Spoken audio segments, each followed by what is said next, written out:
পুত্র আমার, সাবধানে সাবধানে ছেড়ে দাও, ছেড়ে দাও আমার পুত্রকে, ছেড়ে দাও, ছেড়ে দাও, ছেড়ে দাও, সতর্ক সতর্ক থাকো নেকড়েদার, ছেড়ে দাও, ছেড়ে দাও আমার পুত্রকে। জনাবে আলী, জনাবে আলী, জাগ্রত হন জনাবে আলী। কি হয়েছে, কি হয়েছে খোদা নবী? কোনো খোয়াব দেখেছেন? আপনি কি ভীতিকর কোনো খোয়াব দেখেছেন? ভীত হওয়ার মতোই খোয়াব ছিল। কয়েকটা নেকড়ে একটি শিশুর পিছু নিয়েছিল। আমি তাকে বাঁচাতে পারছি না। নেকড়েগুলো তাকে ছিন্ন ভিন্ন করে খাবার জন্য ধাওয়া করতে করতে একটা গর্তের মধ্যে ফেলে দিল। ওই শিশুটি কে ছিল? তাকে চিনতে পেরেছেন? দূরে ছিল, তাই ঠিক মতো চিনতে পারিনি। তবে তার গঠনটা অনেকটা ইউসুফের মতোই ছিল।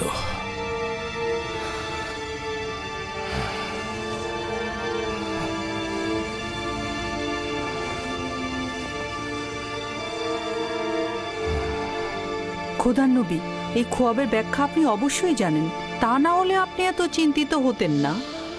বালা মুসিবত ইয়াকুবের খানদানে ওত পেতে আছে।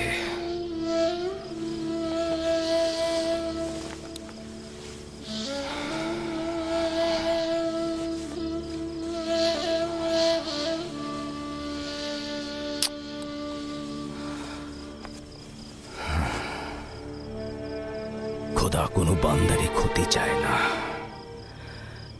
কিন্তু এই বান্দারাই শয়তানের সঙ্গে প্রতিজ্ঞাবদ্ধ হয়, একে অপরের জন্য ফাঁদ পেতে রাখে।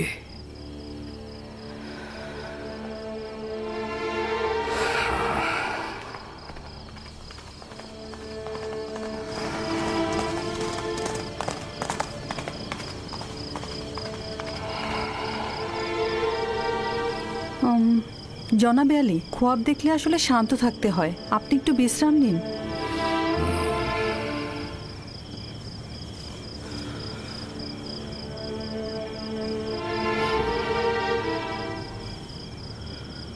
খোদাবন্দ, তোমার কাছে আশ্রয় চাইছি।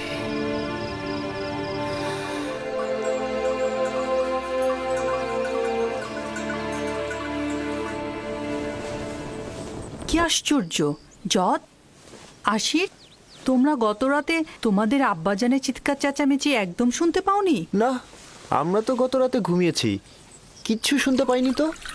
আমি একবার জেগেছিলাম, কিন্তু কিছু শুনতে পাইনি তো। গতকাল তোমাদের আব্বাজানের চিৎকারে জেগে উঠেছিলাম, তিনি খোয়াব দেখেছেন। আমি গিয়ে তাকে জাগ্রত করতে তিনি আমাকে বললেন 10টি নেকড়ে একটি শিশুকে তাড়া করে গর্তে ফেললো, আর শিশুটি দেখতে একদম ইউসুফের মতো। সেই অর্ধরাতে উঠে ইউসুফকে কি আদর, আবার চুমুও খেয়েছেন। আব্বাজান ওই শিশুটিকে চিনতে পারেনি? বললেন তো চিনতে পারেনি, কিন্তু বোঝাই তো যাচ্ছে সে ইউসুফ ছিল। তাছাড়া অর্ধরাতে উঠে এত আদরের কি ছিল? যদি ওই শিশুটি ইউসুফই হয়, তাহলে নেকড়ে আমার ভাইয়েরাই ছিল। অনেক হাসি পাচ্ছে তাই না, যে তোমাদের পিতা তোমাদেরকে নেকড়ের ন্যায় দেখছে?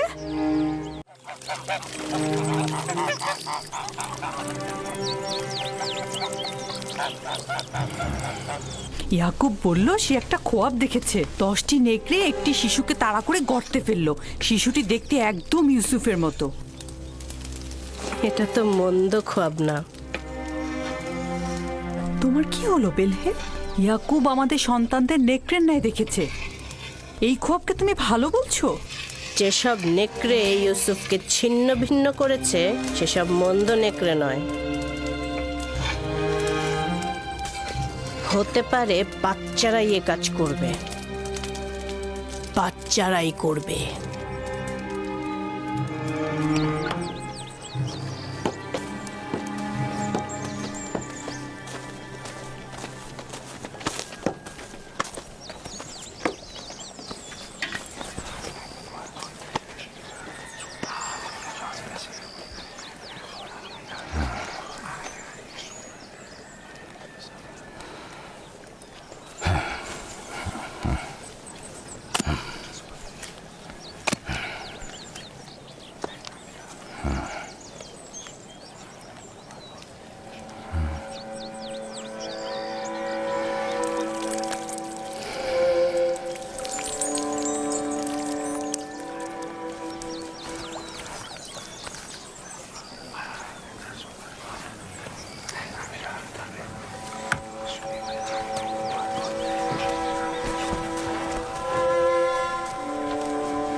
ব্যাপারটা কি বলুন তো? ধারণা করছি জানতে পারবো।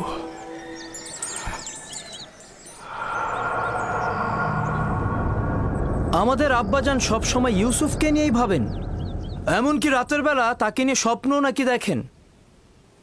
যেখানেই যান তাকে সঙ্গে করে নিয়ে যান, আর ঘুমালেও তাকে সঙ্গে করে নিয়ে ঘুমান। বেহুদা কথা বলো কেন ইয়াহুদা? আমরা তো এখনো সঠিক জানি না যে আব্বাজান কি খোয়াব দেখেছে। ইউসুফ তো আর আমাদের মতো না, সেই জন্যই আব্বাজান সবসময় তাকে সাথে রাখে। যেখানেই যাক সাথে নিয়ে যায় আর তার সাথেই ঘুম পাড়ায়। ভাইজান, আমরা ঠিক মতোই জানি আব্বাজান কি খোয়াবে দেখেছেন। আব্বাজান খোয়াবে দেখেছেন আমরা সবাই হচ্ছে এক একটা নেকড়ে, আর সেই নেকড়েগুলো ছিন্ন ভিন্ন করছে ইউসুফকে। সালাম আব্বাজান। সালাম। তোমাদের এটা একদম উচিত হবে না যে কোনো কথাকে নিজেদের মতো করে বানিয়ে নেয়া।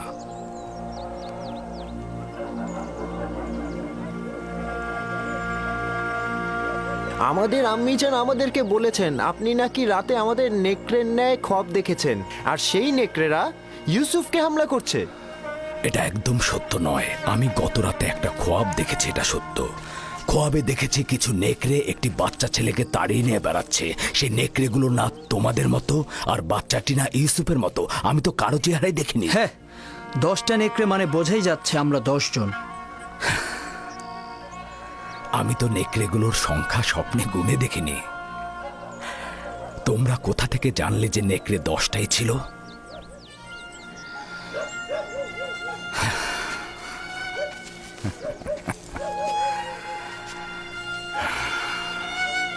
আমি তোমাদের সবাইকেই ভালোবাসি। তোমাদের কঠোর পরিশ্রমের জন্য উপযুক্ত মর্যাদাও দেই, কৃতজ্ঞতাও জ্ঞাপন করি। কিন্তু ইয়াহুদার মতো একজন পরিপক্ক যুবককে পারবো না আমার জানুর উপরে বসাতে, পারবো না একজন বাচ্চা ছেলের মতো করে আদর করতে। তোমরা যখন ছোট ছিলে তখন তোমরাও জানুর উপরে বসেছ। বাচ্চাকালে তো তোমাদেরকেও আমি বাচ্চাদের মতো করে আদর করেছি, জানুর উপরে বসিয়েছি, কোলে করে নিয়ে ঘুম পাড়িয়েছি। তোমরা তো পিতামাতা উভয়ের মহব্বতই পেয়েছ। আর মহব্বতের কথা বলছো? ইউসুফের মাতা রাহেলার মহব্বত তোমরা যতটুকু পেয়েছো, তারা 2 সন্তান তো তার এক অংশ পায়নি। তোমরা পরিপূর্ণ যুবক, কিন্তু আমি ভাবতেও পারছি না একটা বাচ্চা ছেলের সঙ্গে নিজেদের তুলনা করবে। জদ, আশির, তোমরা তোমার মাতাকে গিয়ে জিজ্ঞেস করো গতকাল রাতে আমি তোমাদের কিভাবে আদর করেছি। হ্যাঁ, গত রাতে আমি জেগেছিলাম, দেখলাম আমার মাথায় হাত বুলিয়ে দিচ্ছেন আর আমার গায়ের কাঁথাটা টেনে দিলেন। পূর্বেও তোমাদেরকে অনেকবার বলেছি, তোমাদের কথা ও চিন্তার মধ্যে আমি পরশ্রী কাতরতা লক্ষ্য করছি। আর যদি সত্যি করে বলি, তবে তোমাদের চিন্তা ভাবনার মধ্যে আমি একজন শয়তানের উপস্থিতি লক্ষ্য করছি। আব্বাজান, আমরা তো ইউসুফের সাথে খেলতে ভালোবাসি, আপনি কেন অনুমতি দেন না?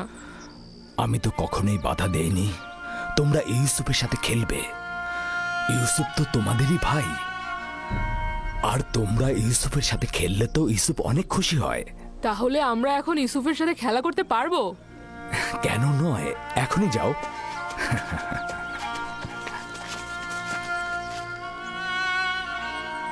তোমরা কি আজ ভেড়াগুলো নিয়ে বের হবে না?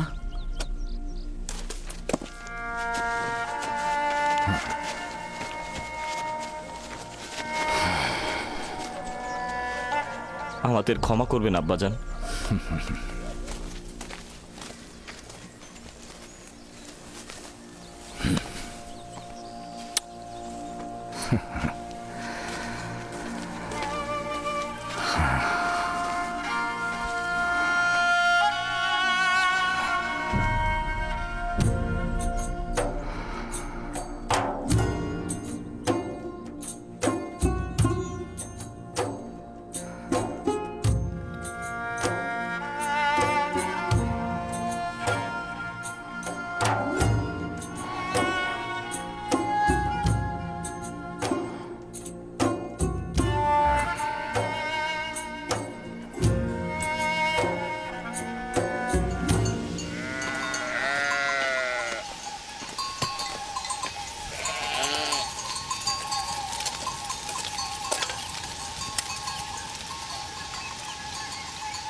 বাহ বাহ বাহ, খুদা কি মেহেরবান, তোমাদের সাথে দেখা হয়ে গেল। তো কি করছো এখানে শক্তিশালী যুবকেরা?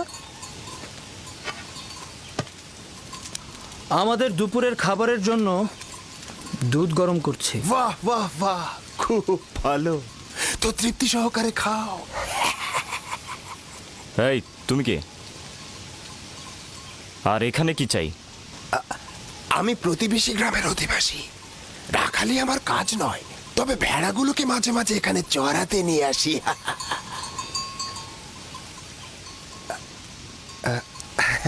তোমাদের আবার কি হলো? মনে হচ্ছে আমার উপস্থিতিতে তোমরা খুশি নও। হ্যাঁ, সেটাই তো স্বাভাবিক। হ্যাঁ, একজন অচেনা আগন্তুককে দেখলে তো খুশি হওয়ার কথা না। কিন্তু হাকিকত হলো আমি তোমাদের জন্যই এখানে এসেছি। তোমাদের দেখার জন্য আমি খুবই পেরেশান হয়েছিলাম। তুমি আমাদেরকে চেনো? ও হ্যাঁ, আশেপাশের সমস্ত অধিবাসীরা ইয়াকুব পয়গম্বরের সন্তানদের সম্পর্কে অবগত। তাহলে তুমি আমাদের দেখে আশ্চর্য হলে কেন? কারণ গত রাতে তোমাদের স্বপ্নে দেখেছি। আমার কথা বিশ্বাস করছো তো নাকি? গত রাতে তোমাদের স্বপ্নে দেখেছি আর আজ দেখলাম সরাসরি। আশ্চর্য হব না? হ্যাঁ, বাহ, এটা তো